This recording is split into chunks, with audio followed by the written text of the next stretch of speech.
Hello guys, welcome to मंजिल। आज हम बात करने वाले हैं यूके को लेकर कुछ इंपॉर्टेंट पॉइंट्स को लेकर एंड वो बात होगी यूके स्टडी वीज़ा को लेकर। वी ऑल नो कि जनवरी इनटेक जो है वो सक्सेसफुली ख़त्म हो चुका है और उसके जो हायर रिजल्ट रेट अभी तक 2021 में देखने को मिले हैं विद रिस्पेक्ट टू 2020। एंड अब जो हमारे पास अपकमिंग इनटेक्स हैं वो है हमारे पास मई इनटेक एंड सितंबर इनटेक। सो अगर आपने इसकी रिजल्ट ओरिएंटेशन के बारे में जानना है कि कैसे हम एनालाइज कर सकते हैं या if you want to proceed with UK study visa, तो इस वीडियो को लास्ट तक ज़रूर देखना क्योंकि इसमें मैं कुछ ऐसे पॉइंट बताने वाली हूँ। पर क्या होता है कि जब हम यहाँ पे पॉइंट डिस्कस करते हैं दैट डजंट मीन कि हमारे पास कोई ऑफिशियल डॉक्यूमेंट्स होते हैं, कुछ भी होता है, क्योंकि ये इमिग्रेशन इंडस्ट्री इतनी बड़ी है कि हर कोई जो है इसके बारे में वीडियोस बनाते हैं एंड वीज़ाज़ के बारे में कंसल्ट करते हैं। पर यहाँ पे क्या होता है, छोटे छोटे पॉइंट से आपकी जो फाइलिंग है वो एक बहुत ही स्ट्रॉन्ग, जिसे हम कहते हैं स्ट्रॉन्ग प्रोफाइल बन जाती है और जिसके कारण जो है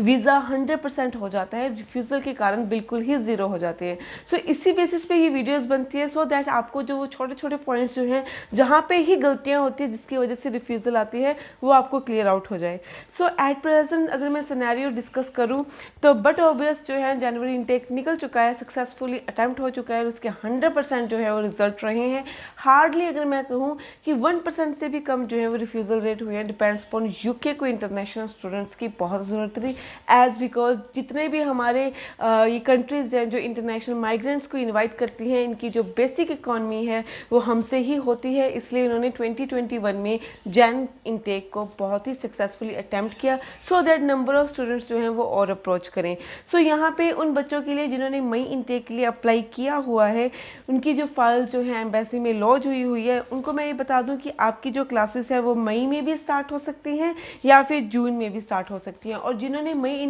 जून इनटेक के लिए अप्लाई भी करना है उनको एक बात कर दूँ कि जिनकी मई इनटेक में फाइल्स नहीं लगती हैं, कुछ यूनिवर्सिटीज़ ऐसी होती हैं जिनमें जून में भी ऑप्शंस अवेलेबल होता है, चाहे वो इनर लंदन की बात हो, आउटर लंदन की बात हो। You just need to consult to a right consulter. और यहाँ पे बात आती है नॉट अस टू एवरीवन, जिससे भी आपको सेटिस्फाई मिले कि you have to ask number of questions. आपको पूछना पड़ता है क्वेश्चंस के बारे में, ये यहाँ क्यों, वैसे कैसे।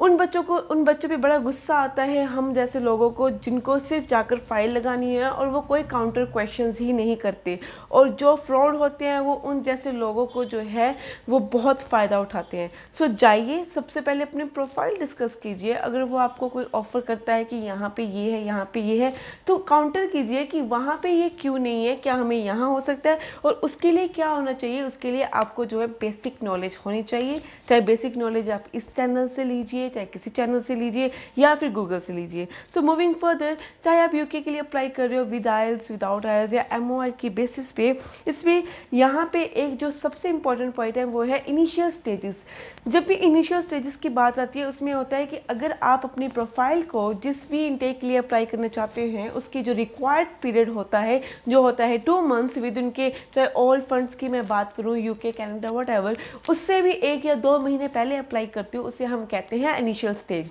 और जो एम्बेसी होती है और जो कैनेडियन गवर्नमेंट या फिर यूके गवर्नमेंट होती है, चाहे जो भी गवर्नमेंट्स हैं, उनमें जो इनिशियल फाइल्स है उन्हें एक स्पेशल प्रायोरिटी और प्रिविलेंस मिली जाती है। और वो प्रायोरिटी कैसे होती है यहाँ पे मैं आपको बात करूँगी। सो सितंबर इनटेक के लिए बात करने वाली हूँ इनिशियल स्टेज के लिए, क्योंकि मई इनटेक के लिए इनिशियल स्टेज कुछ भी नहीं रहा, क्योंकि गोइंग मंथ मार्च है, टुडे इज 27 और अब जो है मार्च खत्म होने वाला है, अप्रैल स्टार्ट हो जाएगा और उतना टाइम तो रिक्वायर्ड भी होता है मई जून अप्लाई के लिए। सो यहाँ पे इनिशियल स्टेज नहीं है, वो नॉर्मल आपका फाइल प्रोसेस होगा। बट जैसे सितंबर है उसमें आप अर्ली बर्ड, मैं हमेशा कहती हूँ अर्ली बर्ड में जो स्कॉलरशिप लेने चाहते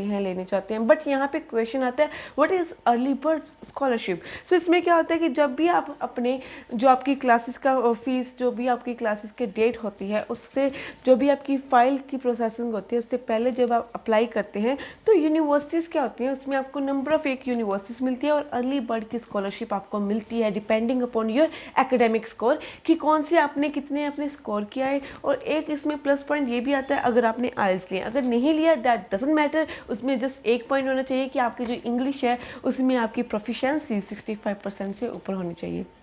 उसके अलावा अगर आपने आइल्स लिए, जिन्होंने लिया है बट जिनके 6 से ऊपर आते हैं, 6 आते हैं, उनको भी स्पेशल प्रीलिम्स मिल जाती है। सो अगर आप इनिशियल स्टेज से, जो कि जैसे कि आप अब अप्लाई करते हो यूनिवर्सिटीज़ के लिए, तो आपको अर्ली बर्ड स्कीम जिन भी यूनिवर्सिटीज़ में होती है वो आपको मिल सकती है। उससे क्या फ़ायदा होता है, एक तो आपको अपनी लेस फीस जो है, आपकी फ़ीस जो है वो थोड़ी सी कम हो जाती है, क्योंकि कुछ ना कुछ अमाउंट में चाहे 500, 1000 या मैक्सिमम 2 और मैक्स आउट करें तो 3000 की जो है आपको स्कॉलरशिप मिल जाती है। अगर आप 13,000 की यूनिवर्सिटी में जा रहे हो तो उसकी सीधा की सीधा आपकी 10,000 रह जाती है। तो इसमें आपको क्या करना होता है कि आपको सबसे पहले उसके लिए अप्लाई करना होता है, और उसमें आपको जिन यूनिवर्सिटीज़ में फ़ीस कम है उसके लिए भी ऑप्शन अवेलेबल हो जाती है, एंड सेकंड आपको स्कॉलरशिप मिल जाती है, एंड ओवरऑल आपका जो सारा का सारा आपका वहाँ की फ़ीस स्ट्रक्चर है उसमें थोड़ा सा आपको फ़र्क जो है विद रिस्पेक्ट टू दूसरा मिलता है। एंड जो सेकेंड पॉइंट है कि जो अर्ली स्टेजेस में अपनी फ़ाइल को अप्लाई करते हैं, क्योंकि फ़ाइल लगने में टाइम तो उतना ही लगना है, तो जो अर्ली स्टेजेस में करते हैं उसमें क्या होता है कि उनकी फ़ाइल की जो प्रोसेसिंग में जो है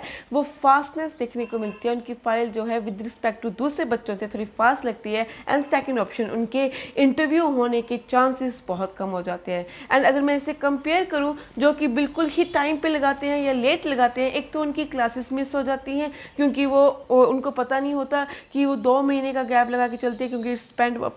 एम्बेसी कि वो कितने नंबर ऑफ मल्टीपल आपकी इंटरव्यूज़ लेती भी है, नहीं लेती है, या फिर आपकी क्लासेस छूट जाती हैं, वो आपका नेगेटिव पॉइंट माना जाता है। एंड जो लेट फाइल लगाते हैं या टाइम पे लगाते हैं उनकी इंटरव्यू कंपल्शन हो जाती है। बहुत ही लकी बच्चे होते हैं जिनकी 1% डिपेंडिंग अपॉन देयर प्रोफाइल उनकी इंटरव्यू ना हो, बट जो अर्ली स्टेजेस पे लगाते हैं उनकी जो बहुत ही कम टाइमिंग, बहुत ही कम चांसेस होते हैं जिनकी जो इंटरव्यू हो। सो इस बात को ध्यान में रखकर अगर आप यूके के लिए प्लान कर रहे हैं तो अभी से जो है वो अपनी जो फाइल लगाना, क्योंकि जो टाइम पे भी लगाते हैं उनकी जो फाइल है वो थोड़ी सी लेट भी हो जाती है, और समटाइम्स ऐसा भी होता है कि आपकी क्लासेस के बाद वहाँ पे रीच करते हैं। So this is all about UK study visa. अगर आप सितंबर के लिए अप्लाई करना चाहते हो, सो डू नो दैट कि आप अपनी फ़ाइल जो है वो लिमिटेड टाइम से पहले लगाना, क्योंकि उसमें आपको फंडिंग के लिए, आपकी फ़ाइल प्रोसेसिंग के लिए और प्लस आपके इंटरव्यू के लिए बहुत टाइम जाता है। Thank you guys.